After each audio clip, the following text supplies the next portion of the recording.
Je vous ai dit que beaucoup de chrétiens croient que l'Ancien Testament égale les livres de Genèse à Malachie. C'est faux. Et comme vous le savez, dans vos livres, dans vos Bibles, si vous remarquez bien, ceux qui ont des Bibles d'études, et après Malachie, n'est-ce pas?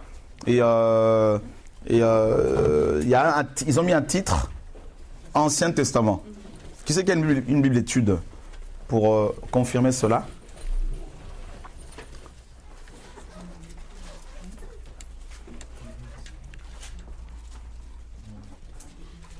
Voilà, c'est bon? Tu peux me... Voilà, donc là, ils ont mis quoi? Ancien Testament? Ok, voilà. Donc qui d'autre? C'est bien. Attends, je vais voir ça, je pense que... Ouais? Ancien Testament. Nouveau Testament. Ils ont mis Ancien Testament où? À quel niveau, Yann, s'il te plaît? Là, ils l'ont mis qu'entre Malachie et Matthieu. Entre Malachie et Matthieu. Donc voilà, c'est ça. Donc, il y a pour beaucoup de théologiens, pour beaucoup de pasteurs, pour beaucoup de chrétiens, d'ailleurs, les livres de Genèse à Malachie constituent l'Ancien Testament. Et c'est faux. C'est faux. Donc, ça a induit beaucoup de gens dans l'erreur. Et l'Ancien Testament, on l'a vu, égale l'Ancien Testament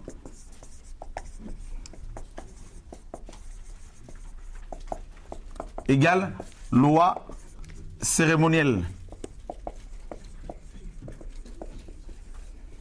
D'accord? C'est ça l'Ancien Testament. Et on a vu que dans la loi de Moïse, donc la Torah, donc Torah, on a vu que Torah signifie enseignement.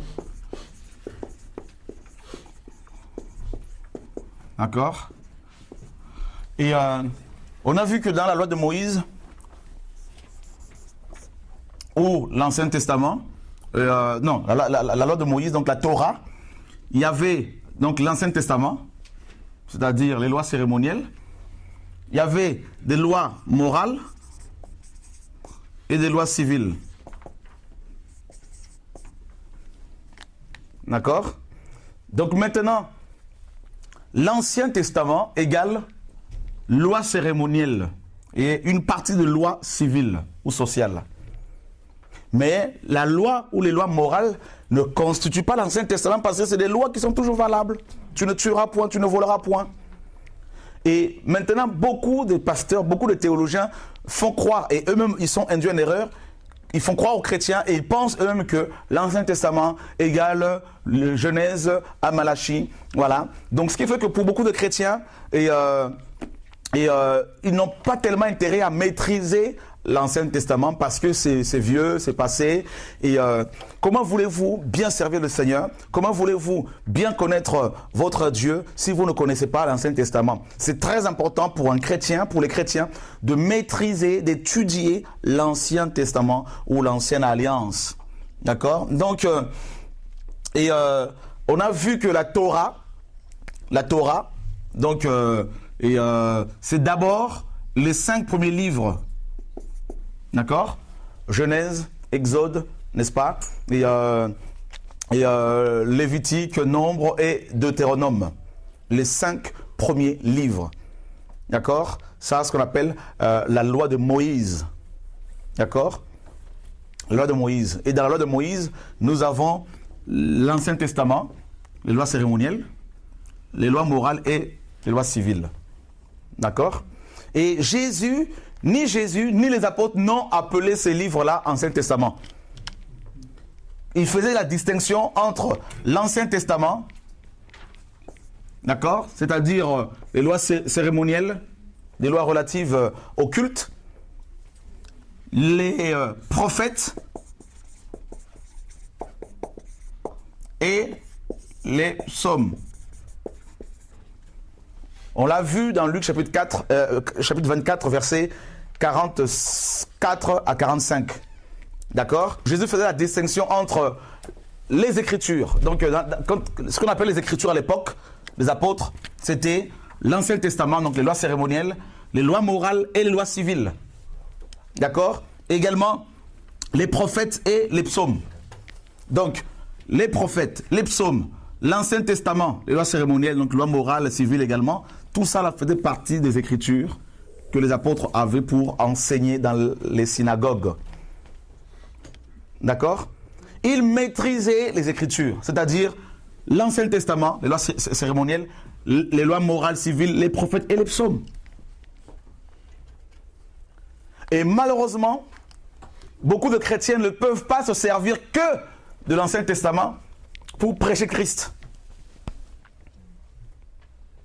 Tellement qu'ils ne connaissent pas, ils ne maîtrisent pas l'Ancien Testament. Et donc tout ça, c'est-à-dire l'Ancien Testament, les lois cérémonielles, les lois morales, les lois civiles, les prophètes et les psaumes, on appelait tout ça les Écritures ou encore le Tanakh. D'accord? Et je dis bien, je répète encore, que les apôtres n'avaient pas le Nouveau Testament tel que nous l'avons aujourd'hui, les Écritures du Nouveau Testament, pour prêcher Christ sur Christ, pour révéler Christ. Ils le faisaient, ils révélaient Christ en se servant du Tanakh, n'est-ce pas?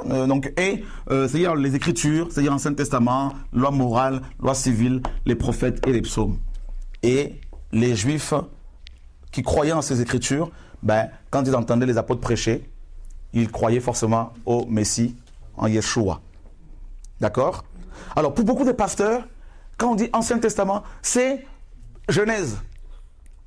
Et même Lévite, le livre de Lévitique. Lévitique, en hébreu, c'est Vaïgra. D'accord? Vaïgra. Il cria. Donc, ensuite, je pense que la prochaine session, si Dieu permet, il y a tellement de choses à dire. Oh, il y a tellement de choses à dire. Le livre de Lévitique commence comme ça en hébreu. Vaïgra. C'est-à-dire Dieu cria. Il cria à qui? À Moïse ou dans la tente d'assignation. Pourquoi Dieu va-t-il crier? Dieu voulait que Moïse entende, n'est-ce pas, correctement l'enseignement qu'il allait lui prodiguer concernant le culte, parce que c'est le livre du culte par excellence. Alléluia. Dans toute la Bible, le livre du culte par excellence, c'est le livre de Lévitique. Voilà. Et on sait que Lévi était associé au sacerdoce. Vous savez que rien que le livre de Lévitique, pour votre information, rien que le livre de Lévitique à lui seul contient le 2/3 de l'ensemble de la loi de Moïse. C'est terrible, hein? Rien que ce livre-là. Et le mot Kodesh, sainteté, consacré, revient est utilisé, est employé plus de 147 fois. Rien que dans ce livre-là. C'est terrible. Donc, pour vous montrer à quel point Dieu associe la sainteté au culte.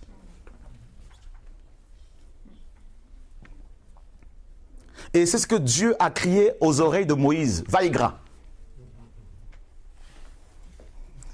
C'est-à-dire, si tu veux m'adorer, écoute bien, je te crie à l'oreille pour que tu entendes bien comme il faut. Si tu veux m'adorer correctement, il faut que tu te sanctifies. Kodesh.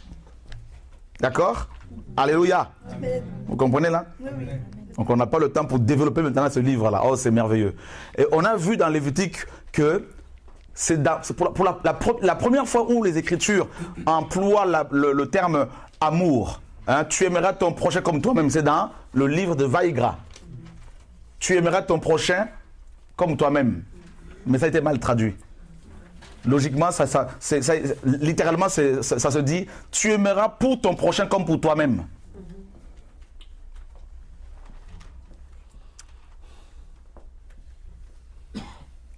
D'accord? Ça, c'est terrible. Donc, et ce passage-là, ça fait partie de 2 commandements. Hein, cette parole-là, quand on pose la question Seigneur, quel est le plus grand commandement? Il dit quoi? Tu aimeras ton Seigneur de tout ton cœur, de tout ton nom, de toute ta pensée, et ton prochain comme toi-même. Donc vous voyez que cette loi-là a été, pour la première fois, proclamée par Moïse dans Lévitique. On l'a lu hier. Pourtant, c'est Moïse, mais cette loi est toujours valable. La loi de l'amour. Donc vous voyez que dans le Lévitique, il y a des choses qui faisaient partie de l'Ancien Testament, la loi cérémonielle, des choses qui faisaient partie des lois civiles et des choses qui faisaient partie des lois morales. Mais il ne faut pas tout balancer à la poubelle. Alléluia. On a vu également que la loi de Moïse, c'est-à-dire l'Ancien Testament, la loi morale et civile, contenait combien de commandements? 613 commandements. D'accord? Et on a vu que ces commandements étaient regroupés en deux. D'accord? Premier groupe contient 365 commandements qui correspondent à 350 jours de l'année. Et ce sont des commandements, ce sont des actions négatives. Tu ne tueras point, tu ne voleras point, tu ne mangeras pas du porc, tu n'entreras pas dans le tabernacle. Pour une femme, par exemple, qui avait ses menstrues, ne pouvait pas accéder au tabernacle. Donc, toutes les actions négatives de la loi de Moïse, en tout, il y en avait 365. Et ça correspond aux 355 jours de l'année. Donc, c'est pour nous dire que chaque jour de l'année, l'homme pêche. Quand Dieu a donné la loi à Moïse, la loi a condamné l'homme, en fait. La loi a dit à l'homme, tous les jours de l'année, tu pêches. Et on a vu que le deuxième groupe, ce sont des actions positives. Et il y a en tout 248 lois. Donc, ça correspond au nombre d'organes du corps humain. Donc, pour montrer que chaque organe du corps humain est affecté par le mal. Et que la parole de Dieu est assez puissante pour, n'est-ce pas, libérer l'homme de ce péché. D'accord? Donc, Dieu est l'architecte par excellence. Il n'a pas donné ces 613 commandements à Moïse comme ça pour rien. Il sait que chaque année, chaque jour, l'homme pêche. Voilà pourquoi la Bible dit que la loi a condamné l'homme. Quand Dieu a révélé la loi, quand Dieu a promulgué la loi, l'homme s'est senti condamné. C'est-à-dire la loi aussi bien cérémonielle que morale. En fait, d'abord la loi morale. Quand Dieu a révélé, promulgué la loi morale, l'homme était condamné. Allons voir cela. C'est pour cela qu'il a donné la loi cérémonielle pour couvrir le péché de l'homme provisoirement. Vous comprenez? Est-ce que ça vous est clair? Romains chapitre 5. Vous voyez que nous avons besoin d'enseignement. C'est quoi, Joël? Non, c'est pas ça ce que j'avais à cœur en fait. Bah, c'est ça. Romains chapitre 5, verset 13, quelqu'un peut nous le lire? Romains 5, 13. Car jusqu'à la loi, le péché était dans le monde. Ok. Or, le péché n'est pas imputé quand il n'y a point de loi. Ok.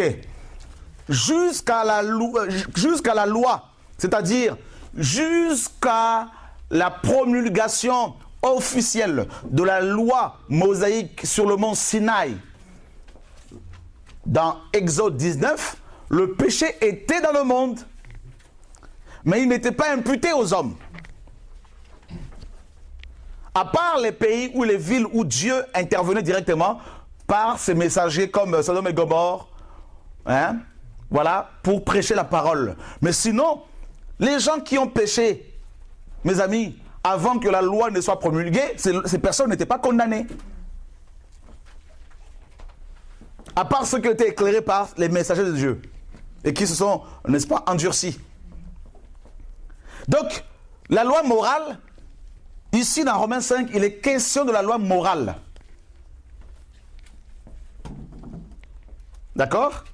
La loi morale, pour votre information, est comme on va dire comme un diagnostic. Je prends un exemple.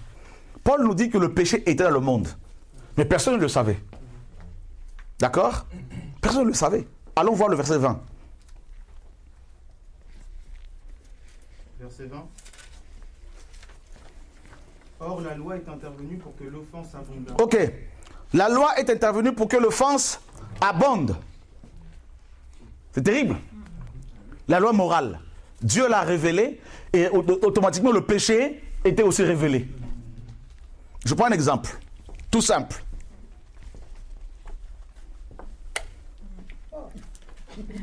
Dites-moi combien de personnes il y a dans la salle. On ne peut pas nous condamner parce qu'on ne voit pas.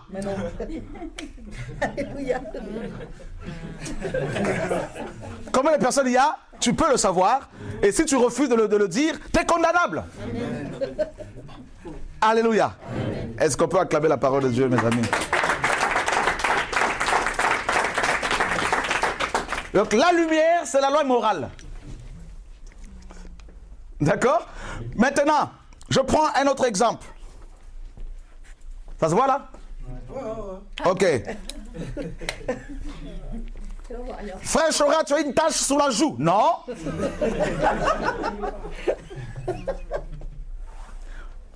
Même si Dieu dit, tu as une tache sous la joue, mais je ne vois pas. Donc Dieu ne va pas me condamner. La lumière vient, la loi morale. Ah, j'ai une tache. Mais je suis condamné. Que faire? Dieu dit provisoirement, il y a la loi cérémonielle. Alléluia. Mais le problème, c'est que chaque année, on me rappelait la présence de ma tâche par les sacrifices.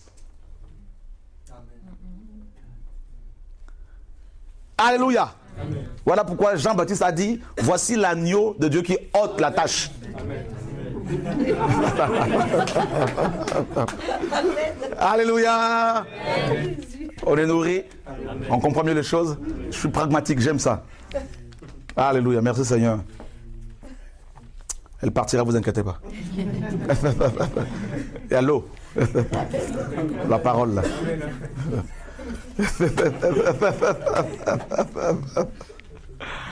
Ouh, Seigneur. Regardez ce que Paul dit, c'est fort ce que Paul dit. Et dans Romains chapitre 7, verset 7. Que dirions-nous donc? La loi est-elle péché? Loin de là, mais je n'ai connu le péché que par la loi. Car je n'aurais pas connu la convoitise si la loi m'avait dit, tu ne convoiteras point. Ah! Tu ne convoiteras? De quelle loi s'agit-il ici? Morale. Donc la loi morale est comme un diagnostic. Une personne qui est séropositive peut ne pas le savoir.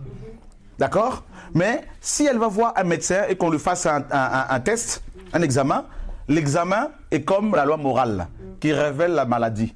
Et maintenant, la personne te dit, le médecin te dit, la maladie étant révélée, tu es condamné maintenant, il n'y a pas de traitement. Mais il y a la trithérapie qu'il faut prendre tous les jours jusqu'à la fin de ta vie. La trithérapie est comme la loi cérémonielle. D'accord? Donc on a vu que la loi cérémonielle, dedans, il y a la dîme, les 4 sortes de dîmes, il y avait les bâtiments, le temple. Donc quand des pasteurs disent qu'il faut construire un temple pour le Seigneur, sinon on ne va pas être béni, ils condamnent les gens. Quand ils imposent la dîme, ils condamnent les gens. Quand ils imposent aux gens, il y avait également le Shabbat, quand ils imposent aux gens absolument d'aller le dimanche à l'assemblée, même s'ils travaillent, même s'ils doivent travailler. Donc, ils condamnent les gens. Quand ils disent aux gens, il faut absolument se mettre en soutane, costume, tout ça, collet clérical, l'ordination, tout ça, la loi cérémonielle, la condamnation. Vous vous rendez compte, frère, c'est terrible. Et dites-moi le nombre de chrétiens que vous connaissez qui connaissent ces choses-là. Voilà. Ils sont condamnés. L'œuvre de la croix n'est pas connue. Ils savent que Christ est mort à la croix pour les délivrer, mais ils ne connaissent pas les conséquences de cette œuvre. Donc ils ne peuvent pas en bénéficier. Et c'est terrible. Dieu avait établi provisoirement le Shabbat, les 4 sortes de dîmes, la construction du tabernacle ou du temple, et le port des vêtements sacerdotaux, et l'établissement de médiateurs, d'intermédiaires entre lui et le peuple, c'est-à-dire les sacrificateurs. C'était provisoire, c'était l'ombre. La loi cérémonielle, cette loi-là, cette loi était l'ombre des choses à venir, qui annonçait Christ en fait. Donc imaginez le nombre de chrétiens dans le monde entier, le nombre de pasteurs sincères qui sont encore ignorants de l'œuvre de la croix. Bien qu'étant des théologiens, dirigeant même des églises de 4 000, 10 000 personnes, mais qui sont ignorants par rapport à ces réalités, ces vérités tellement simples et évidentes.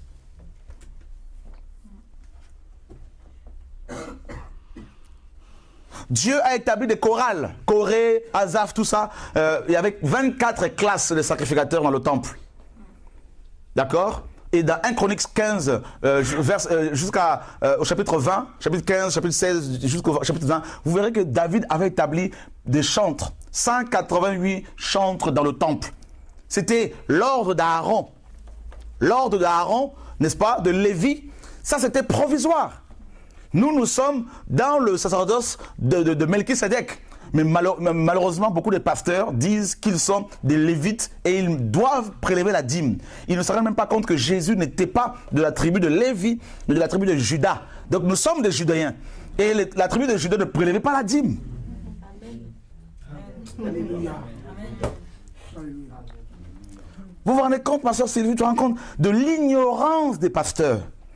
Voilà le message que Dieu nous donne, que Dieu me donne. Et à cause de ces vérités-là, on est traité de tous les noms, sorciers, antichrist, égarés, tout ce que vous voulez.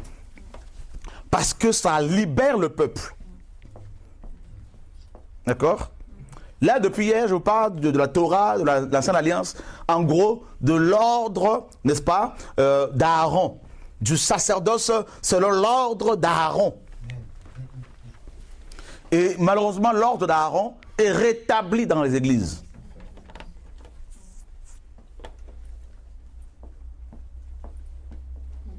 Pour le mariage, il faut passer par le pasteur pour être béni. Pour présenter un enfant Seigneur, il faut passer par le pasteur. La dîme, tout ça, par le pasteur. Les bâtiments, les hommes de Dieu, le costume, tout ça. Vous voyez, donc en fait, c'est pour cela qu'il n'y a plus la puissance. Ça fait un mélange qui chasse l'Esprit de Dieu. D'accord?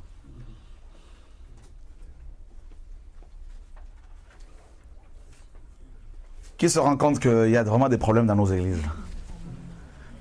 Ok. Et c'est terrible. Comment? Il y a trop de travail, on va commencer par où? Mais en fait, il faut tout casser.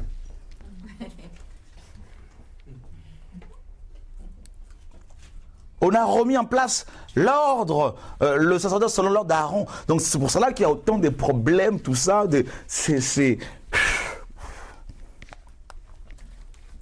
La prochaine session, là, si Dieu permet, on parlera du sacerdoce selon l'ordre de Melchisédek. Ah, les Judéens. Qui sont les Judéens? Là, on va décortiquer tout ça. Là. Vous vous rendez compte, frère? C'est terrible. Donc, les prophètes, on ne peut pas les mettre sous l'ancienne alliance parce qu'ils sont hors du temps. Amen. C'est des prophéties pour la plupart. Donc, on ne peut pas les mettre dans une époque bien précise et tout ça parce que leurs prophéties ont plusieurs accomplissements. Ils ont entrevu des événements qui vont subvenir dans le monde après le millénium, tout ça. C'est ma parole. C'est ma parole, je vous le dis, mes enfants. Écoutez-la. Écoutez-la. C'est ma parole. C'est ma parole. Ma parole. Elle vous affranchira.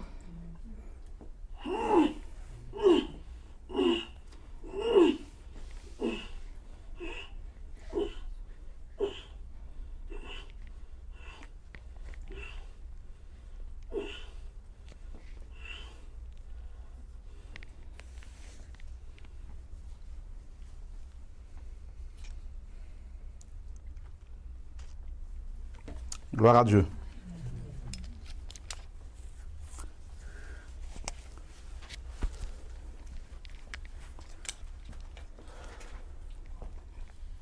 Et donc vous voyez, la Torah, quand on étudie la Torah avec l'Esprit de Dieu, l'Ancienne Alliance, on découvre en fait le plan merveilleux du salut, prévu par le Seigneur depuis la nuit des temps. On se dit, mais attends, mais Dieu Quel Dieu avons-nous? Jusqu'à Moïse, le monde était plongé dans les ténèbres, comme la démonstration que j'ai faite. Dieu choisit Moïse, Dieu choisit cet homme et lui donne la Torah, c'est-à-dire la lumière. C'est pour cela que le souverain sacrificateur portait sur lui l'Urim et le Thummim. Lumière et perfection. Car la lumière t'éclaire pour te conduire à la perfection. Voyez? Et quand ils avaient des problèmes, ils consultaient le Thummim et l'Urim. C'était pour... C'est-à-dire, c'est magnifique. Dieu, par la Torah, éclaire le monde. Et la loi morale qui dit « tu ne convoiteras pas », toutes les personnes étaient dans la convoitise. Se sont sentis malades. Donc, ça veut dire que quand je regardais la femme d'autrui, pour Dieu, c'est un péché. Les gens n'arrivaient pas à ne pas convoiter. Dieu, maintenant, prévoit une roue de secours qui s'appelle la loi cérémonielle. Mais cette roue de secours-là, la loi cérémonielle, préfigurait en fait l'agneau de Dieu. Devait conduire les gens jusqu'à l'agneau. Et chaque année, le souverain sacrificateur, comme on l'a vu hier, le 10 du mois des Tam, le 7e mois, dans le calendrier hébraïque, il entrait dans le lieu très saint pour présenter ce sacrifice, le jour de Yom Kippour. En fait, quand il présentait ce sacrifice au Seigneur Dieu Tout-Puissant, il, n'est-ce pas, il présentait d'abord un sacrifice pour lui-même, et ensuite pour le peuple. Et au travers de ce sacrifice, c'est comme s'il se disait, je viens me rappeler devant toi ma propre condamnation, mon péché et le péché de mon peuple. Et chaque année, c'était comme ça.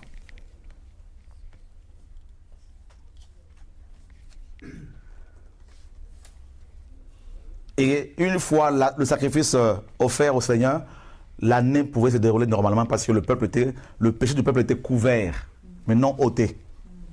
Donc il y avait une accumulation de péché. Et Satan voulait à tout prix frapper. Mais Dieu disait, attends, attends, attends. Ma bonté, ma patience, mon amour se manifesteront un jour. Et c'est pour cela que Galates 4.4 dit que lorsque les temps ont été accomplis, Dieu envoya son Fils, né sous la loi, né d'une femme, afin qu'il rachète ce qui était sous la loi. La Torah. Et en étudiant justement la Torah ou l'Ancien Testament, la Torah et l'Ancien Testament, donc la Torah c'est bien sûr les 5 premiers livres les 5 premiers livres de la Bible. Dedans, il y a l'Ancien Testament, donc les lois cérémonielles, il y a les lois morales et les lois civiles. C'est ça la Torah. La Torah veut dire enseignement. D'accord? Et ensuite, à côté de la Torah, vous avez les prophètes et les psaumes. Tout ça, ça faisait ce qu'on appelait à l'époque des apôtres, les Écritures ou encore le Tanakh.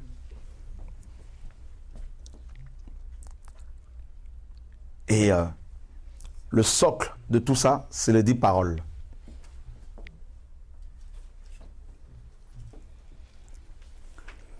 Allons voir un peu le livre de Lévitique.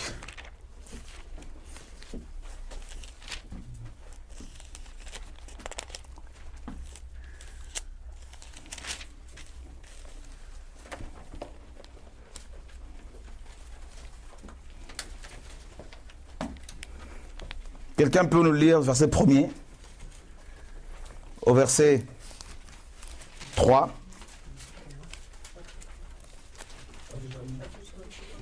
Lévitique chapitre 1er, 1 à 3. L'Éternel appela Moïse de la tente d'assignation et lui parla et dit, parle aux enfants d'Israël et dis-leur, lorsque quelqu'un d'entre vous fera une offrande à l'Éternel, il offrira du bétail, du gros ou du menu bétail. Si son offrande est un holocauste de gros bétail, il offrira un mâle sans défaut. Il l'offrira à l'entrée de la tente d'assignation, devant l'Éternel, pour obtenir sa faveur. Vous voyez? Ça, c'est le livre de la loi par excellence. D'accord? Le livre du culte. Parce que, quel a été le but de la Torah? Pourquoi Dieu a-t-il donné la Torah aux enfants d'Israël? C'est pour plusieurs raisons. Premièrement, selon Lévitique, Exode 19, 4 à 6 là-bas, Dieu voulait que ce peuple soit un royaume de sacrificateurs, n'est-ce pas? Et pour un royaume de sacrificateurs, Dieu voulait que ce peuple, au travers de ce peuple, Dieu voulait atteindre les nations, sauver les nations. Mais une autre raison pour laquelle le Seigneur a donné ce livre, donc ces lois à Moïse, l'Ancien Testament, la Torah également, c'est pour que les Hébreux soient des adorateurs, lui rendent un culte. Parce que l'homme a été créé pour adorer. Il n'a pas été créé pour évangéliser. Hein. Non. Adam n'était pas évangéliste. Hein. Ni apôtre, je ne sais pas, ou pasteur, je ne sais pas comment. Il était un adorateur. C'est ce que Dieu veut. Comme Marie, s'asseoir au pied du Seigneur pour écouter sa parole. Et Dieu voulait que le peuple l'adore. Mais le peuple ne pouvait pas l'adorer à cause de son péché.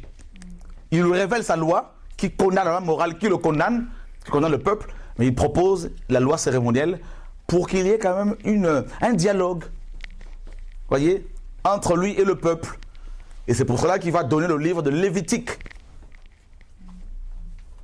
Mais le titre en hébreu de ce livre, comme on l'a vu, donc on va rapidement l'étudier un peu là, c'est Vaïgra.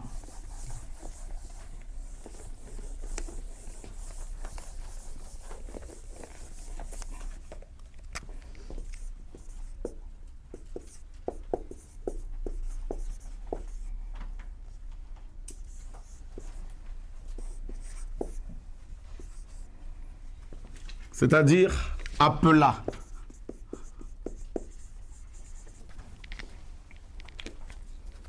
D'accord? Ça commence comme ça. Yahvé, donc, Vaïgra, Moïse. D'accord? En fait, et, le mot, ce terme-là, Vaïgra, et ce verbe-là n'a pas été bien traduit en fait. Ils l'ont traduit par appela, mais la vraie traduction c'est cria.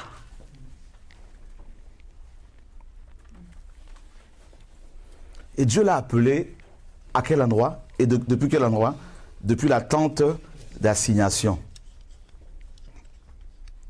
La tente de la rencontre. C'est quoi assignation? Qu'est-ce que signifie assignation?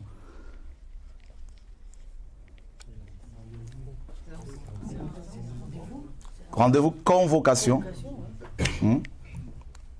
Assigné en justice, donc convoqué. Vous vous rendez compte, frère? Pour convoquer Moïse dans sa présence, Dieu crie à ses oreilles. C'est comme ça que le livre de la loi, le livre du culte commence.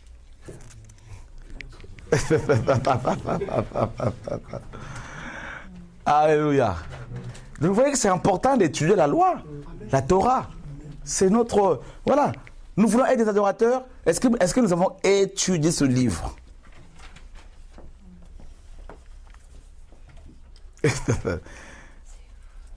Yeshua dit à la femme samaritaine, dans Jean 4, la femme samaritaine lui dit, vous les Juifs, vous dites que l'endroit où il faut adorer, c'est à Jérusalem. Mais nos pères ont adoré sur cette montagne, la montagne de Garizim. Il y avait un temple dessus.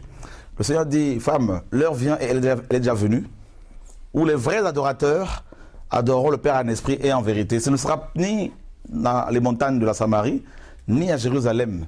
Et le Seigneur lui dira, vous adorez ce que vous ne connaissez pas. Mais ça, c'est terrible. Même les Grecs, qui avaient plusieurs temples, ils avaient, n'est-ce pas, un autel qui portait le nom d'un Dieu inconnu. C'est-à-dire, ils avaient tellement de divinités, ils se sont dit, il y en a une au moins que nous ne connaissons pas. Alors bâtissons-lui un autel. Et quand Paul arrive là-bas, il dit, ben justement, celui-là dont vous ne connaissez pas le nom, ben c'est celui que je vous annonce. Voilà. Donc notre christianisme modèle, là, qui est complètement paganisé, adore un Dieu qui ne connaissent pas. Parce qu'il faut étudier ce livre-là. Et on va finir ici, là. Je ne veux même pas parler de l'Exode. L'Exode, c'est la délivrance. Ça, c'est encore un autre point. Il y a des choses à partager, frère.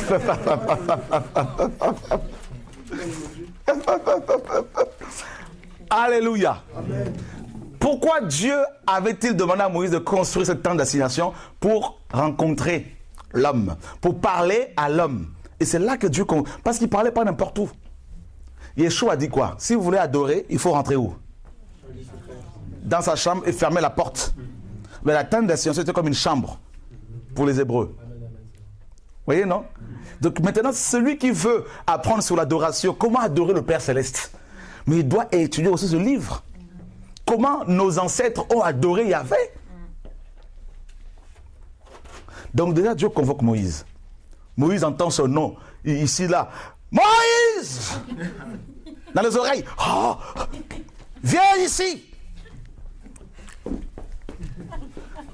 Mais le problème, comme vous avez appris, c'est qu'on n'y entre pas dans le tabernacle n'importe comment.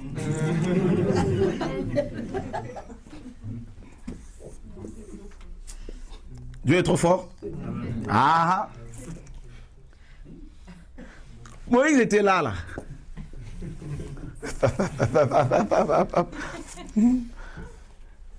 Moïse! Oui, maître! Viens à la tente d'assignation! D'accord! La porte, c'est Yeshua. Ça commence là. Et puis, une fois que tu as cru en lui, tu rentres par la porte, tout de suite la croix. L'autel des reins. Il y a le lavage, la cuve des reins. Il y avait de l'eau. Tu te laves, bain, le bain de la régénération. Et ça commence là. Donc, ceux qui se disent chantres chrétiens, mes amis, regardez bien, est-ce qu'ils sont passés par la croix? Est-ce qu'ils sont passés par le lavage d'eau? Le lavage par le bain de la régénération? Il y en a très peu. Donc quand ça chante là, Dieu dit, comme il a dit dans Amos 5, 23, « Éloigne de moi le bruit de tes cantiques. »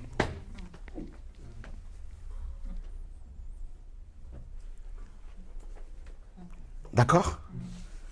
Moïse entre. Et une fois qu'il a achevé la croix, il est passé par la croix, par l'eau. On a vu hier le chandelier, il est éclairé.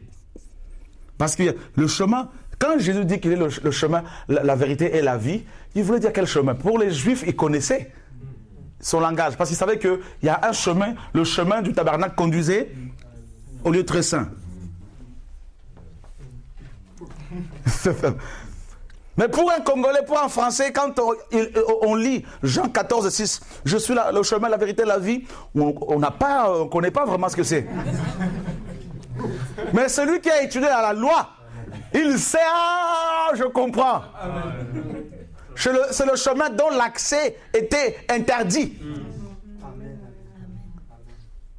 Et Hébreux 10 nous dit qu'il a inauguré pour nous une nouvelle route. Parce que les Hébreux savaient qu'il y avait un seul chemin pour aller vers Dieu. C'est le chemin qui passait par le tabernacle. Est-ce qu'on peut acclamer la parole de Dieu, frère?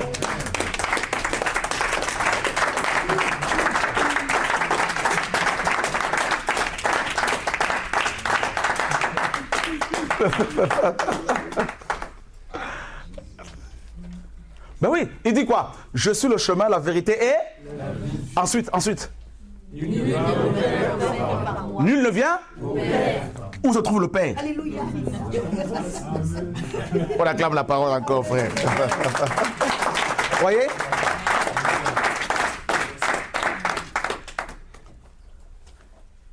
Ça, c'est terrible.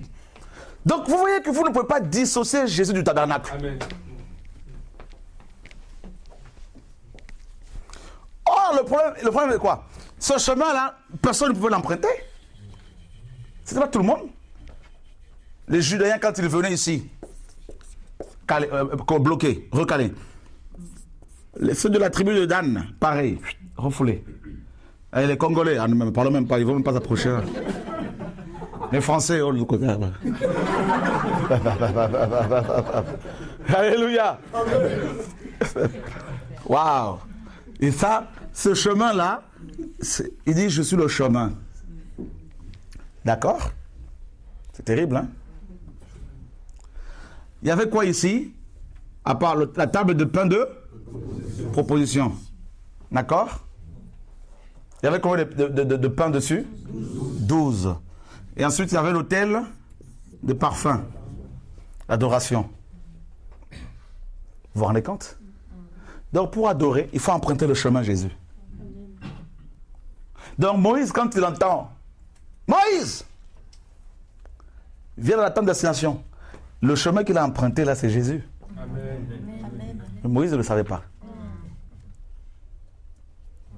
Quand Aaron entrait là-dedans, là, le chemin là, qu'il empruntait, c'était Jésus. Il passait par ici là, pour offrir quelques sacrifices, tout ça, il se lavait, c'était Jésus. Donc la nouvelle naissance, il entrait, hop, la lumière était tout le temps allumée en permanence. Hein, les 7 lampes du chandelier. Les 12 pains ici, c'était les 12 pains de l'année. Ça veut dire que chaque mois, Yeshua nous nourrit. Donne-nous notre pain quotidien. Parce que le calendrier hébraïque comptait 12 mois. Il y avait un 13e mois de temps à autre, n'est-ce pas? On en parlera une autre fois.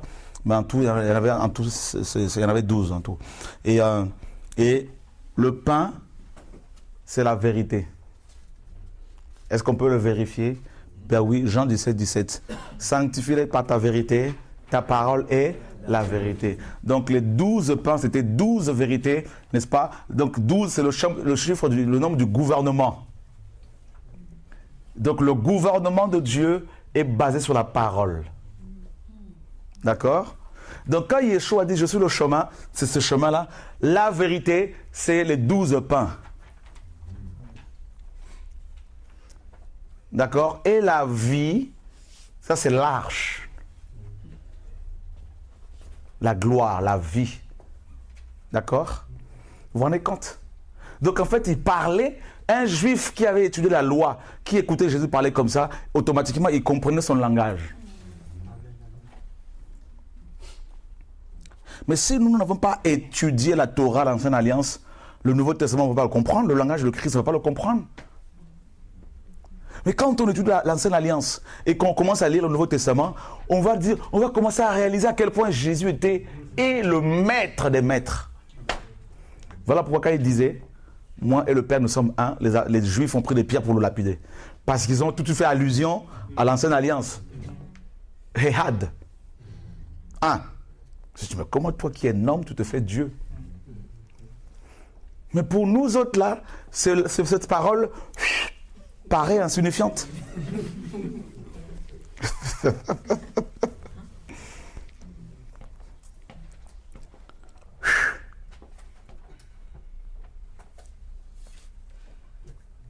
C'est terrible, hein?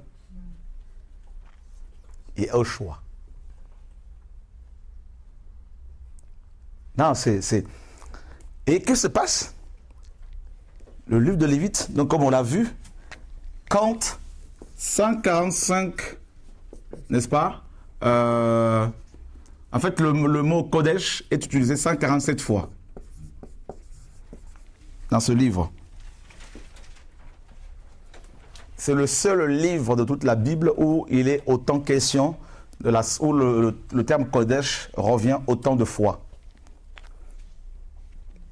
Et l'on comprend mieux pourquoi dans Hébreux chapitre 12, verset 14, il est dit « Recherchez la paix avec tous et la sanctification sans laquelle personne ne verra le Seigneur. » Plus nous étudions l'Ancienne Alliance, mieux nous comprendrons le Nouveau Testament et plus nous allons craindre Dieu.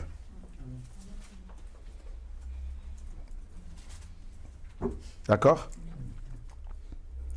Et regardez, quand Moïse est convoqué dans la tente d'assignation pour, n'est-ce pas, pour être enseigné sur le culte que Dieu aime. Vous savez, la première offrande que le Seigneur va lui parler, va lui révéler, c'est l'Holocauste. Ce n'est même pas la dîme.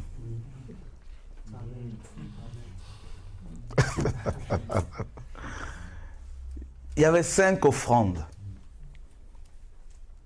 Et la plus importante de ces offrandes, c'est l'Holocauste. Et Dieu commence par là. Ça veut dire quoi? Un adorateur doit être d'abord mort. Un vrai adorateur. Alors celui qui étudie l'Ancien Testament et qui comprend ces choses, il ne peut pas se permettre de se tenir devant Dieu s'il pratique un péché consciemment.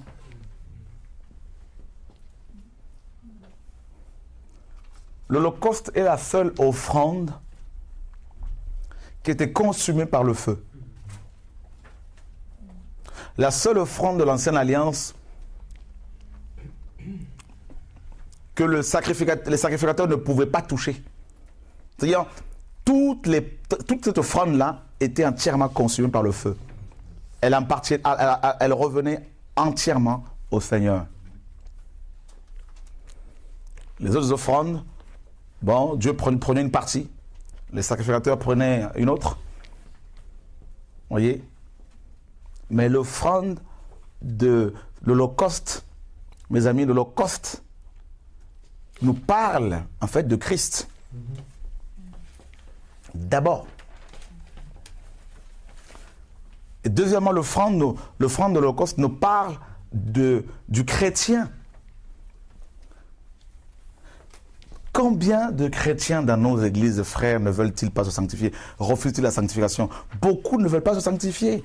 Ils osent lever les mains au ciel pour dire, Seigneur, je t'aime, je t'adore, je veux te servir. Mais Dieu regarde, il se dit, mais ils ne connaissent pas ma parole.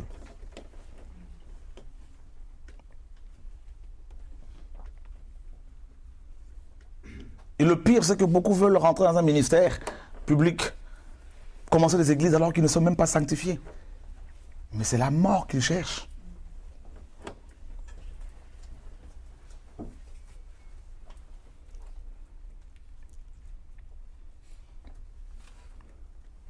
À chaque fois que Dieu nous révèle un caractère, un trait de caractère dans nos cœurs, qu'il nous éloigne de sa présence, ben on doit mourir, on doit abandonner cela, on doit se consacrer. Rester sur un péché alors qu'on est déjà éclairé, frère, on finit par blasphémer. Et on ne peut pas être agréable au Seigneur, c'est pas possible.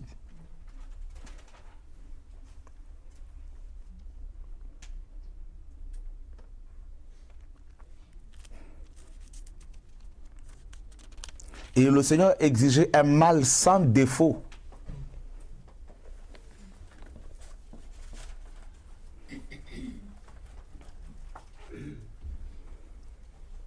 Il est dit clairement que Dieu n'exauce point les pécheurs.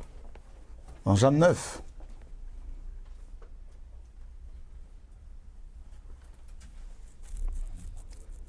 Alors, pourquoi il n'y a plus de réveil dans nos églises? Eh bien, tout simplement parce que nos bâtiments sont remplis de pécheurs. Qui sont éclairés pourtant, mais qui refusent de se sanctifier.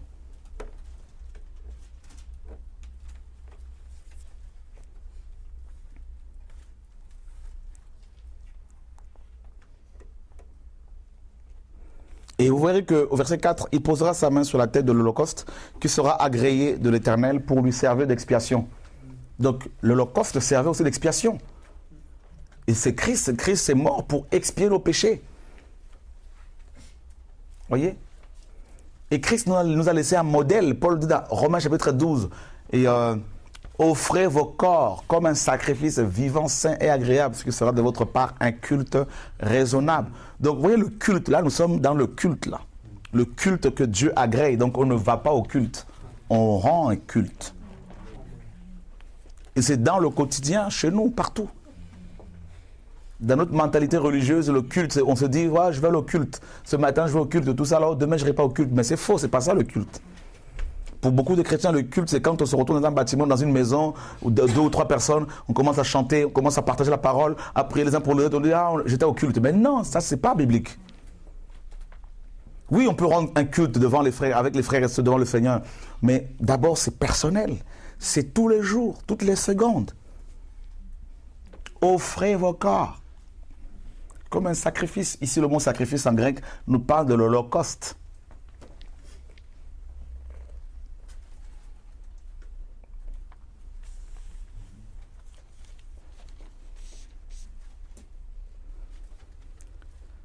Et vous avez vu, pendant ce culte-là, l'Holocauste d'abord, parce que là, c'est vraiment...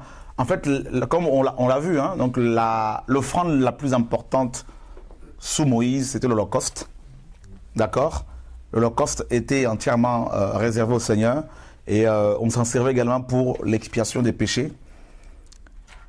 Et c'est pour cela, d'abord, que le Seigneur a convoqué Moïse dans la tente d'assignation. En gros, il lui disait, donne-moi ta vie. Donc vous voyez que Moïse reçoit l'appel, mais c'était l'appel à consacrer sa vie au Seigneur. Dieu dit à Moïse quoi? Va en Égypte, va libérer mon peuple. Pour quelle raison? Pour qu'il me... Ah bah oui, pour qu'il me serve. Mais où? Dans la tente d'assignation. C'est-à-dire dans l'adoration. C'est ça l'appel le plus grand qu'on ait reçu. Ce n'est pas l'appel pour des apôtres, des prophètes, des voyageurs, des missionnaires, des prédicateurs, tout ce que vous voulez. Non, ce n'est pas ça. Le Seigneur n'est pas impressionné par ça. L'appel le plus grand que tu aies reçu, c'est l'appel pour devenir l'Holocauste. Et c'est ce que la parole nous enseigne ici, Lévitique. Et Dieu n'a pas changé ses méthodes. Non. Et vous avez vu comment cet animal était offert au Seigneur? La main était posée sur la tête.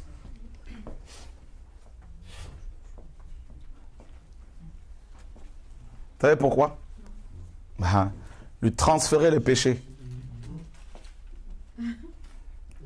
Le fardeau. Ça veut dire que Dieu, quand il appelle quelqu'un à son service, il va le faire souffrir. Il va te faire porter le fardeau des gens vers qui il va t'envoyer. Il va te transférer leurs problèmes pour que tu gémisses dans sa présence en vue de leur délivrance.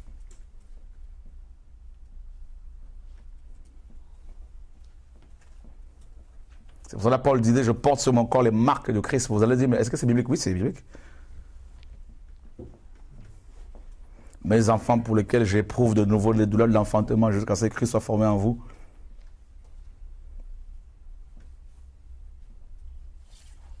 Et il égorgera le veau devant l'Éternel. C'est un veau, c'est un petit. Au moins 12 ans. 1 an, pardon. Pourquoi 1 an? Le veau devait avoir 1 an. Pourquoi? Parce que c'est il y a la notion de 12, 12 mois. 12, c'est l'innocence. C'est le gouvernement, c'est... Voilà. Et on va l'égorger. Voilà comment Dieu procède. L'égorgement. C'est là où le cou, là, le sang passe beaucoup par le cou. Hein. Et quand tu t'égorges ici, là, tu vas saigner rapidement. Et tu vas mourir facilement, rapidement. Voilà, Dieu t'égorge. C'est-à-dire, on retire ton sang. Le sang, c'est la vie.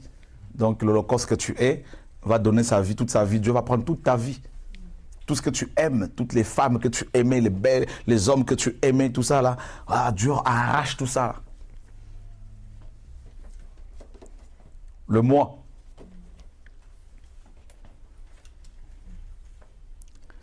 Et maintenant, on va te dépouiller. Tout ça, on vit la même chose. Hein? Vous voyez, il faut bien étudier Lévitique, frère. Il y a tellement de choses à apprendre. Le dépouillement. Et Paul parle du dépouillement du vieil homme. Hein. C'est la même chose. Ça n'a pas commencé avec Paul. Le dépouillement, là, Dieu va te vider de toi-même. N'est-ce pas que tu lui as donné ta vie? Mais tu l'as déclaré verbalement, mais tu ne savais pas que le Seigneur allait, mes amis, te prendre au mot. Hein? Alléluia. Quand il commence maintenant, on commence à gémir. Ah non, mais je ne pensais pas que c'était comme ça. Ah non, mais je m'en doutais. Seigneur, je n'étais pas au courant, tout ça. Mais un petit frère, non, c'est fini. Non. Le feu, après. On met le feu sur l'autel. Et qu'est-ce que Pierre a dit? Eh bien, on va être éprouvé par le feu. N'est-ce pas? Ah ben oui. Oui, tout ça, là, ça a commencé avec Moïse. Est-ce que vous allez dire que c'est fini tout ça? Non. Ben non. Allez dire à nos chrétiens d'aujourd'hui, là, mes amis dans les églises babylonisées, là, tout ça, là, qu'ils vont passer par le feu. Là, ils vont dire, bah, quoi là? Non, mais c'est pas possible. Moi, j'ai cru en Jésus, c'est pour devenir riche. Moi, c'est pour devenir influent dans ma société. Tout ça. Allez leur dire que le Seigneur va les égorger.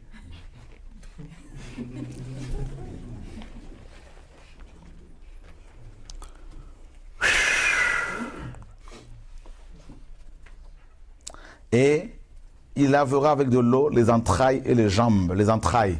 Là, c'est l'eau de la parole, ça, à l'intérieur. C'est tellement fragile. Dieu va doucement, avec beaucoup de dextérité, beaucoup de... Voilà, l'eau de la parole va nettoyer l'intérieur. D'accord? Mais ce n'est pas fini, une fois nettoyé. On dit que c'est un holocauste, un sacrifice consumé par le feu, d'une agréable odeur à l'Éternel. C'est ça l'adoration en fait. Et on voit ça dans l'Apocalypse 8. L'ange qui présentait nos prières devant le Seigneur, il y avait une bonne odeur qui montait, comme de l'encens. Ben oui. Qui veut véritablement adorer Dieu? Donc, tu ne peux pas l'adorer sans le feu. Il faut que le feu te consume pour que l'odeur monte vers le Seigneur. Quand Noé est sorti de l'arche, il a offert un holocauste au Seigneur. Ça a commencé avec Noé. Et Dieu a senti une bonne odeur. Oh, je ne veux plus détruire la terre par le déluge. En fait, si Dieu vous ouvre les yeux, vous verrez que les vrais chrétiens, ils ont comme une fumée qui monte. Hein, qui monte de leur tête, tout ça, de leur corps. C'est la gloire, en fait. Ça monte comme ça vers le ciel, tous les jours. Même pendant qu'ils dorment. Parce que leur vie est en permanence consumée.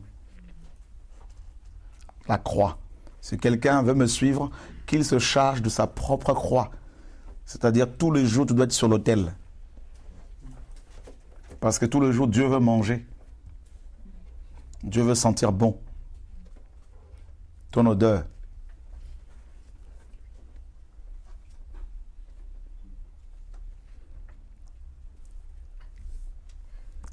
Et le feu, on n'en veut pas parce que Satan nous fait croire que non, mais c'est pas... Non, Dieu, il est amour. Il va te faire... Non, tu seras tout le temps en train de rigoler partout, tu n'as pas de problème parce que... Et beaucoup vont en enfer parce qu'ils n'ont pas compris l'évangile. C'est le feu, tous les jours, tu dors dans le feu, tu te réveilles dans le feu, comme Meshach, Abednego, Shadrach. C'est le feu de l'épreuve, de gloire en gloire et de dimension. Et ce feu, à un moment donné, tu vas commencer à l'aimer. Et c'est pour ça que Paul dit, je me plais dans les épreuves, je me plais dans les outrages, car quand je suis faible, c'est alors que je suis fort. C'est ça, mes amis, la compréhension que nous devons avoir de la parole de Dieu. En méditant la Torah, l'ancienne alliance, Moïse, on comprend l'œuvre de la croix. On comprend en fait pourquoi quand on donne sa vie à Yeshua, véritablement, on doit souffrir, on doit pleurer, on doit être blessé, on doit être rejeté, on doit être incompris, être traité de sorcier, magicien, sataniste, tous antichrist, gourou, tout ce que vous voulez. Et si vous n'avez pas encore atteint ce niveau-là où les gens vont vous insulter dans tous les sens, alors préparez-vous. C'est que vous n'êtes pas bien comme il faut encore dans le feu là.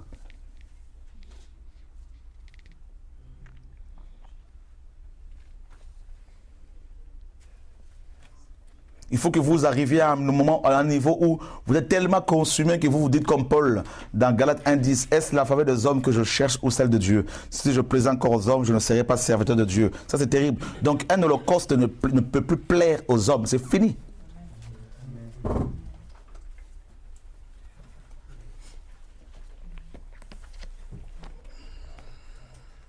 Rappelez-vous bien que notre Dieu est un feu dévorant, nous dit la parole. Qui pourra rester auprès des flammes éternelles, nous dit Ésaïe 33. Vous vous rendez compte, frère? Psaume 15 également. Et ça, c'est terrible. C'est terrible. Donc, Dieu, notre Seigneur, vous savez, la Bible dit que de son trône sort une mer de feu.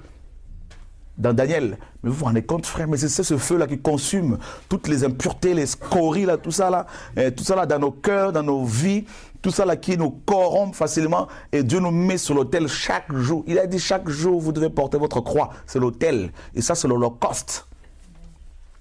Et Satan est venu la remplacer ce message par la dîme. Alors que ici, Dieu commence d'abord par la personne, par l'offrande la plus importante, l'Holocauste. Et la dîme vient après. Vous voyez, dîme, offrande, tout ça là, étaient les conséquences du cœur sacrifié. Et Satan prêche l'inverse. Donne d'abord l'argent, monnaie, et ensuite tu serviras le Seigneur, il te bénira pour le servir. Voilà l'enseignement diabolique qui vient de l'enfer, qui pollue les églises.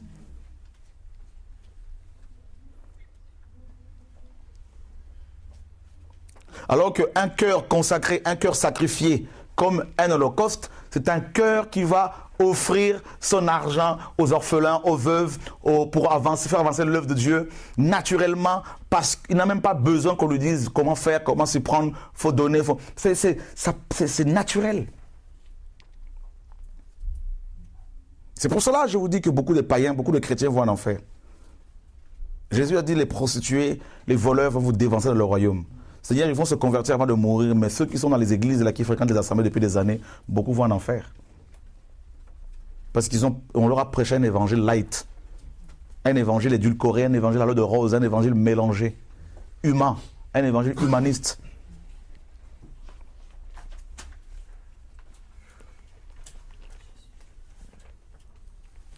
Et vous verrez qu'après le chapitre 2, Dieu parle d'autres offrandes. Mais il a commencé par l'offrande la plus importante. Dieu n'a même pas commencé par dire « Tu aimeras ton prochain comme toi-même ». Ça, c'est dans le chapitre 19 là-bas. Mais dans le premier chapitre, c'est d'abord ta vie. Parce que comment veux-tu aimer ton prochain, pour ton prochain comme pour toi-même, si ta vie n'est pas consacrée à Dieu? Parce que l'amour que tu dois utiliser pour aimer les autres provient de lui.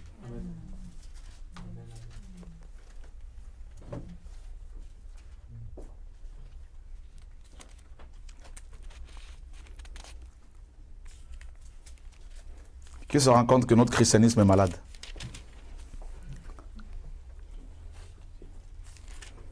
Alors vous allez lire, chapitre 3, sacrifice d'action de grâce.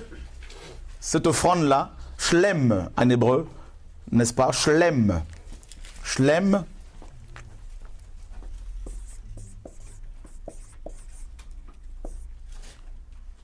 Ce sacrifice nous parle de l'ensemble de l'œuvre de la croix, grâce à laquelle nous avons obtenu la miséricorde. Shlem nous parle aussi de Shlaom, la paix. Et Shlem nous parle aussi de la Sainte Seine, du repas du Seigneur. Et Paul l'appelle aussi action de grâce, charis. D'accord? Vous voyez, frère, c'est l'offrande, cette offrande-là, en fait, c'est la table du Seigneur. Donc Dieu prenait une partie, le sacrificateur prenait l'épaule et la poitrine, et celui qui l'offrait prenait le reste. Et lors de la Sainte Seine, Dieu mange avec nous. Mais pour pouvoir, avant de manger avec Dieu, avant de manger l'offrande d'action de grâce, il faut d'abord commencer par l'Holocauste. Donc vous voyez que c'est nécessaire d'étudier Moïse. Est-ce qu'on apprend des choses? Amen. Alléluia. Ça, c'est la troisième offrande. La première offrande, on a vu quoi? C'est quoi?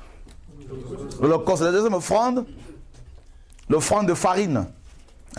L'offrande d'agréable odeur. Le chapitre 2. Vous voyez?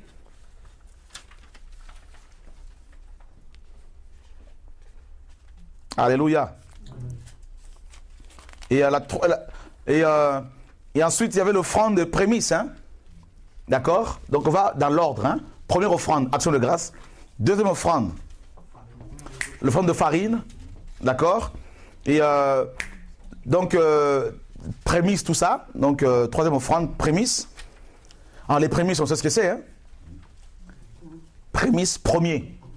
Donc, ça veut dire que, comment voulez-vous offrir les prémices au Seigneur si votre cœur n'est pas offert au Seigneur comme un holocauste?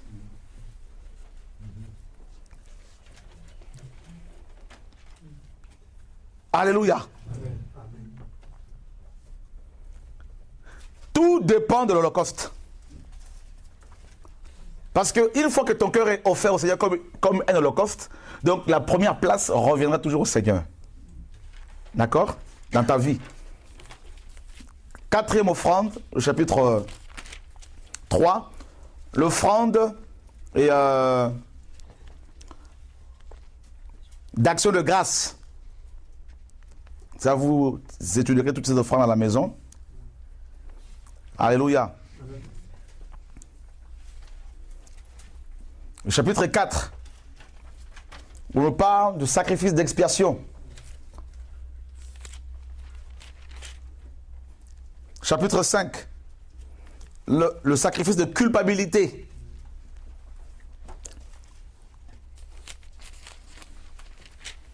Chapitre 6, de nouveau, l'Holocauste. Et au verset 17, offrande d'expiation. Chapitre 7, sacrifice de culpabilité. Vous voyez, ça revenait à chaque fois. Hein? Et le verset 11, action de grâce. Et ce livre est rempli de sacrifices comme ça, là. Alléluia. Amen. Le chapitre 8, convocation d'Aaron et de ses fils dans l'assemblée. Là, c'est leur consécration. Regardez le verset 6. Moïse fit approcher Aaron et ses fils et il le lava avec quoi? Avec de l'eau. Alléluia. Donc là, ce sont les chrétiens là que nous sommes. Avant de servir Dieu, il faut le lavage. Donc on l'a vu, hein? Là. Et parmi les enfants d'Aaron, il y avait aussi des chantres.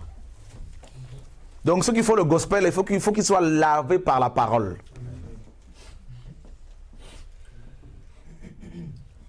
Alléluia. On va chanter mon cantique que j'ai reçu hier matin là. En dormant, j'ai eu une vision, je voyais 3 jeunes femmes chanter. Elles étaient main dans la main, elles marchaient. Elles avaient des voix, une onction. Dans le son, je cherchais mon portable pour enregistrer tout ça. Et je me suis réveillé avec le chant, avec la mélodie. J'ai couru dans le salon, j'ai pris mon portable et je suis allé sur le piano. Et j'ai enregistré. Donc je vais vous l'apprendre ce chant là tout à l'heure. Alléluia. Donc, vous voyez, le chapitre 8, c'est la consécration d'Aaron et ses enfants. Hein, l'eau, et, par le sang, les vêtements. Donc, le temps nous manque pour développer tout ça. D'accord? Et ensuite, leur nourriture. Donc, et prenez le temps de méditer ce livre-là à la maison, s'il vous plaît. Prenez votre temps. Vous allez voir que dans le chapitre 10, les enfants d'Aaron, Nadab et Abihu, ont amené le feu étranger et ils étaient frappés. D'accord? Et regardez le nombre de chrétiens qui amènent le feu étranger dans les églises. Quand vous étudiez ce livre, frère, vous n'allez plus vous permettre de vous mélanger avec les païens pour faire avancer l'œuvre du Seigneur. Non. Vous aurez des principes directeurs. Dieu saint pour un peuple saint. Et là, c'est la nourriture des enfants d'Aaron. C'est-à-dire, Dieu veille sur leur nourriture. Hein, il est question de l'hygiène parce qu'il n'y avait pas de médecin. Et Dieu ne voulait pas qu'ils tombent malades. C'est fort, hein? Donc ces lois-là ne sont pas... C'est à Christ, on peut tout manger, c'est sûr. Mais si l'on veut appliquer certains principes ici, on va moins tomber malade. Vous savez, par exemple, le porc. On peut manger du porc, il n'y a pas de problème. Mais on sait que c'est un animal qui mange de tout. C'est comme une poubelle. Et si ce n'est pas bien nettoyé, là, tu peux tomber malade, tu peux attraper des microbes. Donc Dieu veut sur leur hygiène. Donc il y a des principes ici. Dieu veut aussi un corps sain. Vous savez, quand vous êtes rempli de l'esprit, vous n'allez pas manger n'importe quoi, n'importe comment. Parce que l'esprit vous dit, vous mangez trop. Il veille. Le Seigneur, il veille sur nous.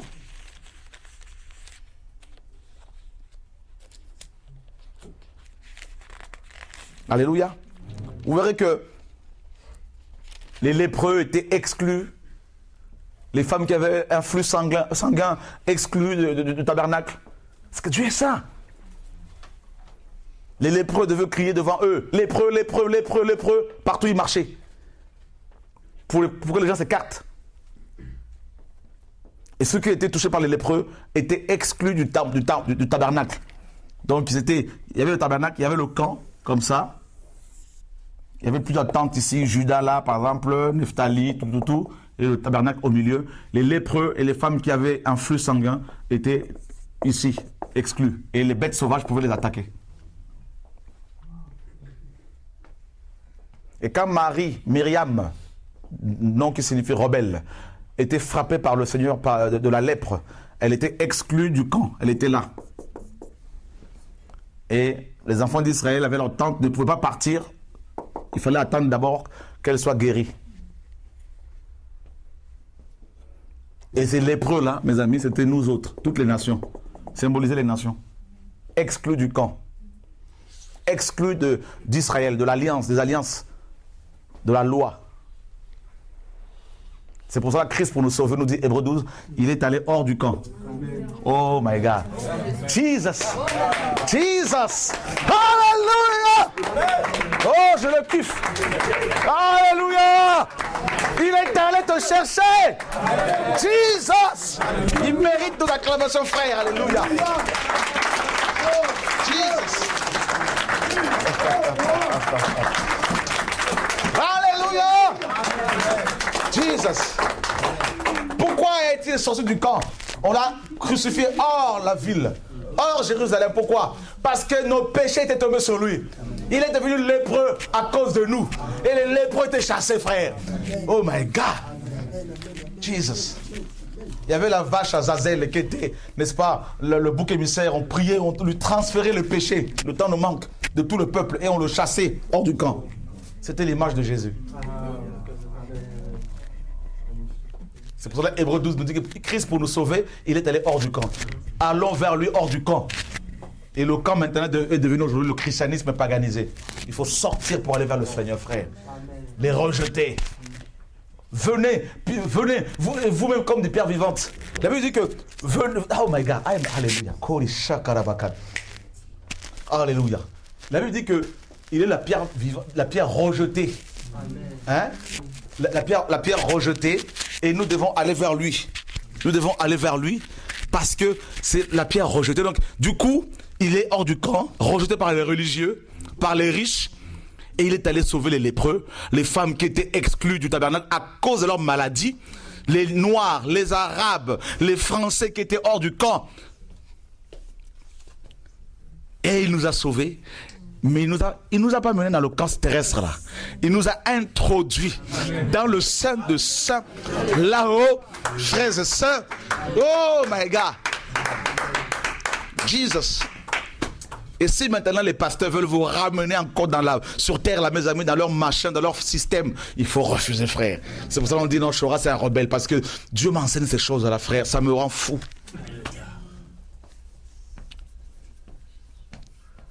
Jesus. Défiguré. Ésaïe 52 nous dit, 53 nous dit, rejetez. Approchez-vous de lui, pierre vivante, rejetée par les hommes, mais choisie et précieuse. Oh my God.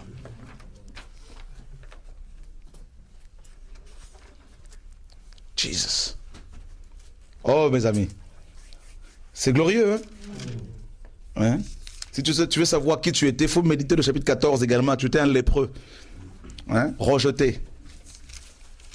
Et le chapitre 16, là c'est le Yom Kippour, le sacrifice de Yom Kippour.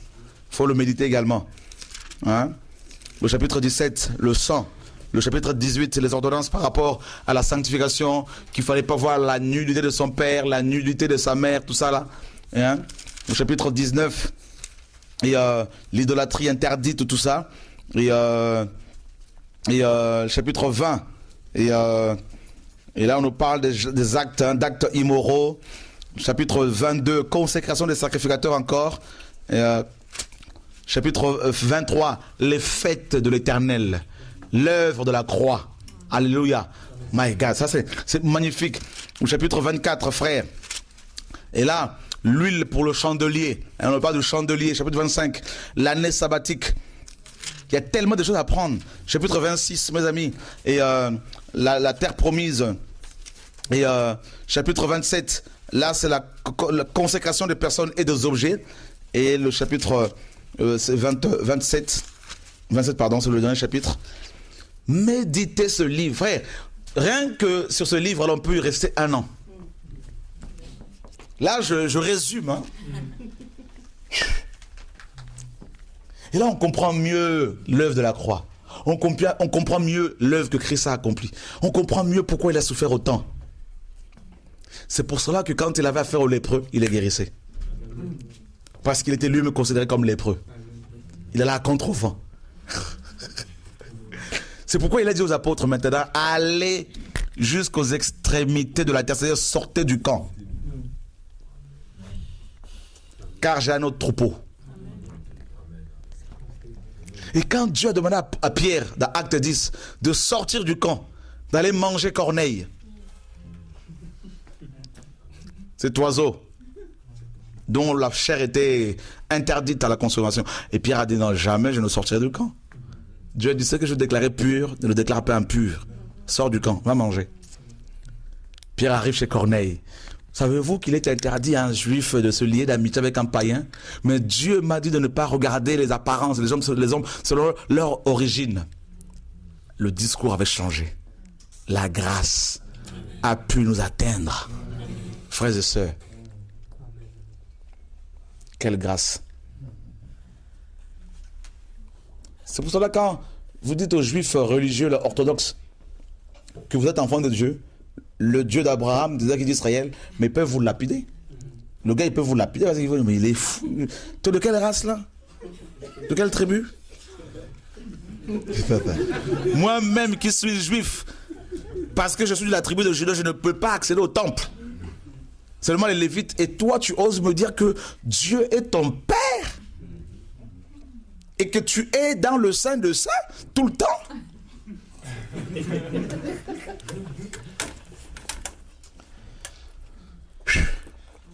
Seigneur, aide-nous.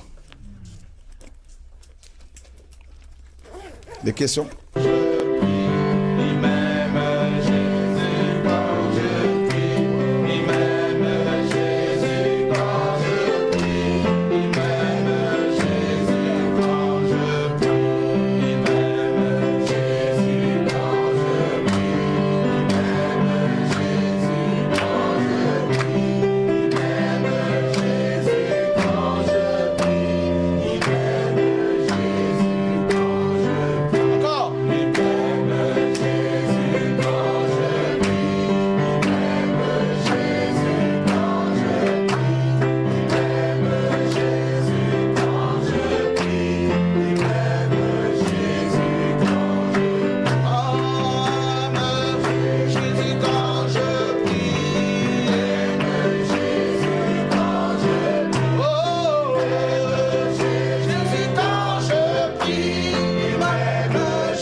Gloria mandala tababa shikaza. Soria mandala shikaza. Gloria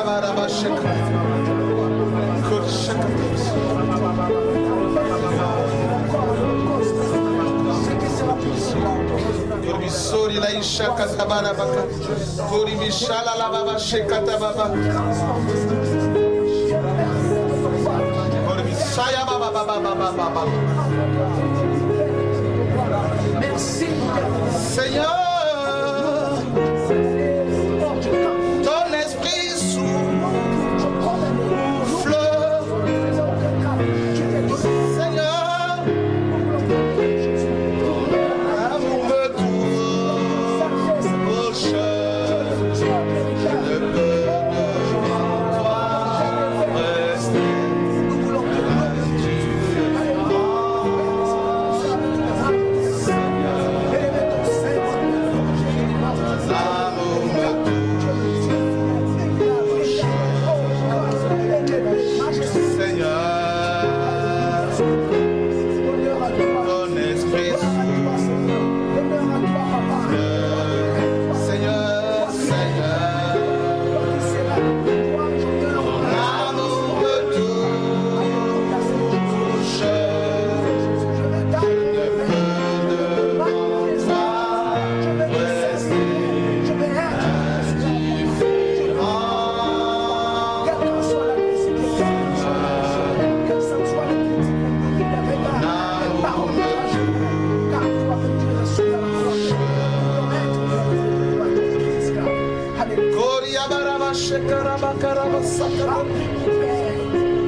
Seigneur, nous voici devant ton trône, Père,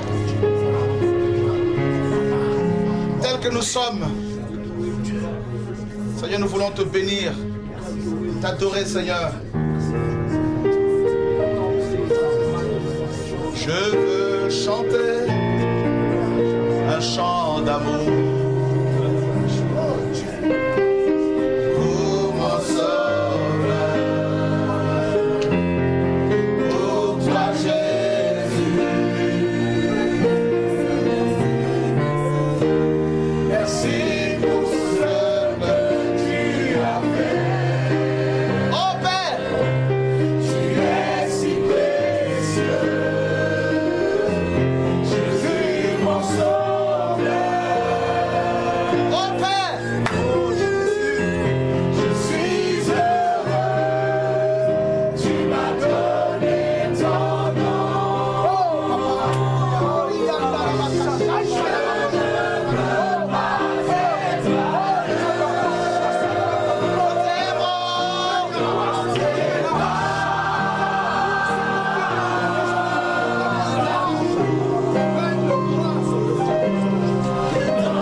Seigneur, ouvre nos yeux.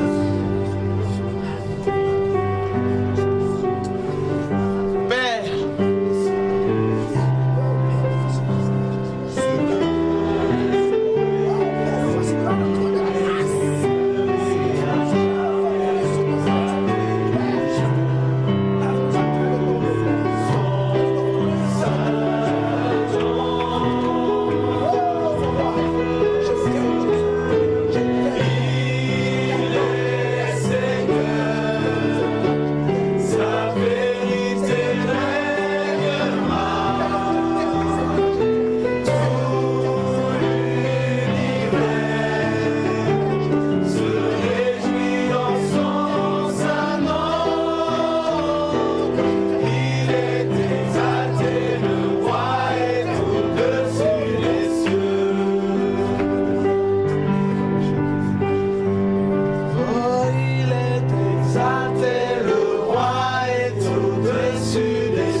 Père, merci pour ton amour.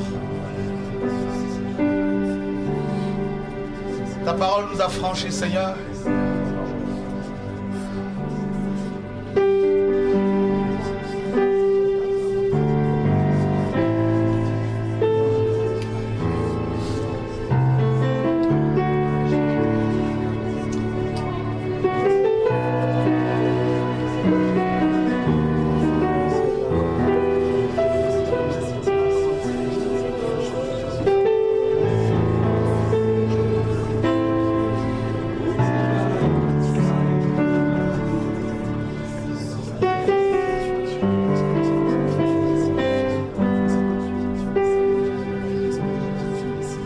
To see your face.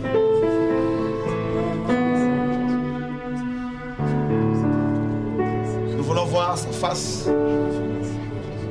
Love your beauty.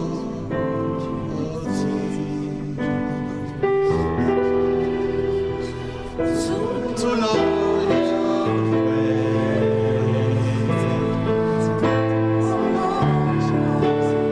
And the light of your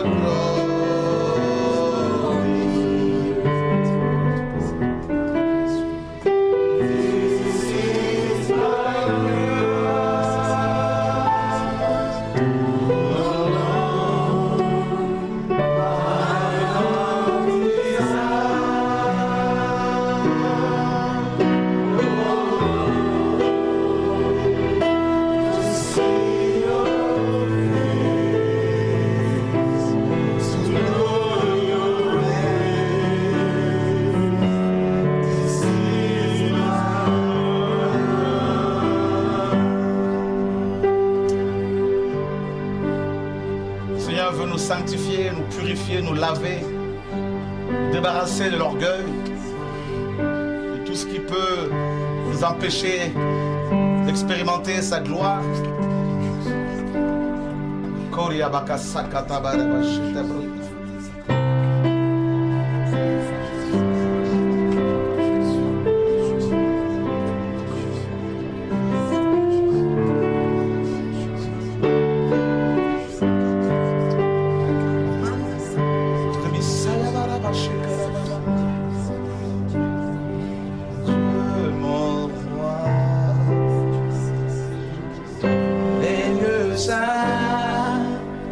Que ton Saint-Nom soit glorifié, mon Dieu, mon roi, dans les lieux saints. Que ton Saint-Nom soit glorifié, mon Dieu, mon roi, dans les lieux saints. Que ton Saint-Nom soit glorifié, mon Dieu, mon roi, les lieux saints. Que ton Saint-Nom soit glorifié, mon Dieu, mon roi, dans les lieux saints. Soit glorifié, mon Dieu est mon roi, oh mon Père. Que ton Saint-Nom soit glorifié. Tu m'as aimé l'autre premier. Que ton Saint-Nom soit glorifié, mon Dieu, mon roi, dans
Mon papa, je t'aime autant, mon Dieu.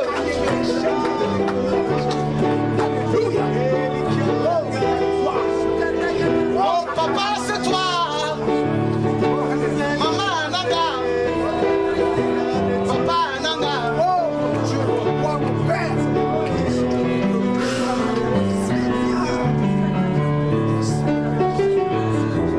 Le père des orphelins, c'est toi, Jésus.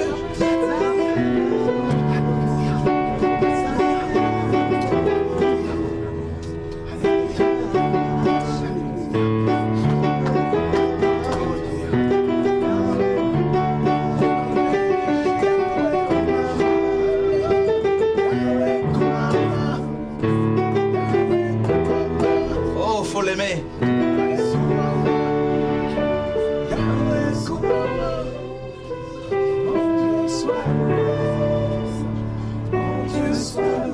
Tu es mon Dieu. Mon Dieu soit loué. Mon Dieu, mon Dieu soit loué. Mon Dieu soit loué. Mon Dieu soit loué. Mon Dieu soit loué. Mon Dieu soit loué. Seigneur, guéris ce peuple, Seigneur. Oh, alléluia, Seigneur, libère ton peuple, guéris les cœurs blessés, Seigneur, mon Dieu, mon roi, au nom de Yeshua. Alléluia, Seigneur, merci d'équiper ces hommes et ces femmes, Seigneur, avec une onction nouvelle, Seigneur, pour faire ton œuvre. Père, au nom de Yeshua, que les fardeaux, Seigneur, soient ôtés. Au nom de Yeshua. Le Seigneur te lave, le Seigneur te nettoie de ton péché. Il change ton caractère. Il enlève la colère. Il enlève ce caractère que tu as hérité de tes parents. Il te donne un autre caractère, te dit le Seigneur au nom de Yeshua.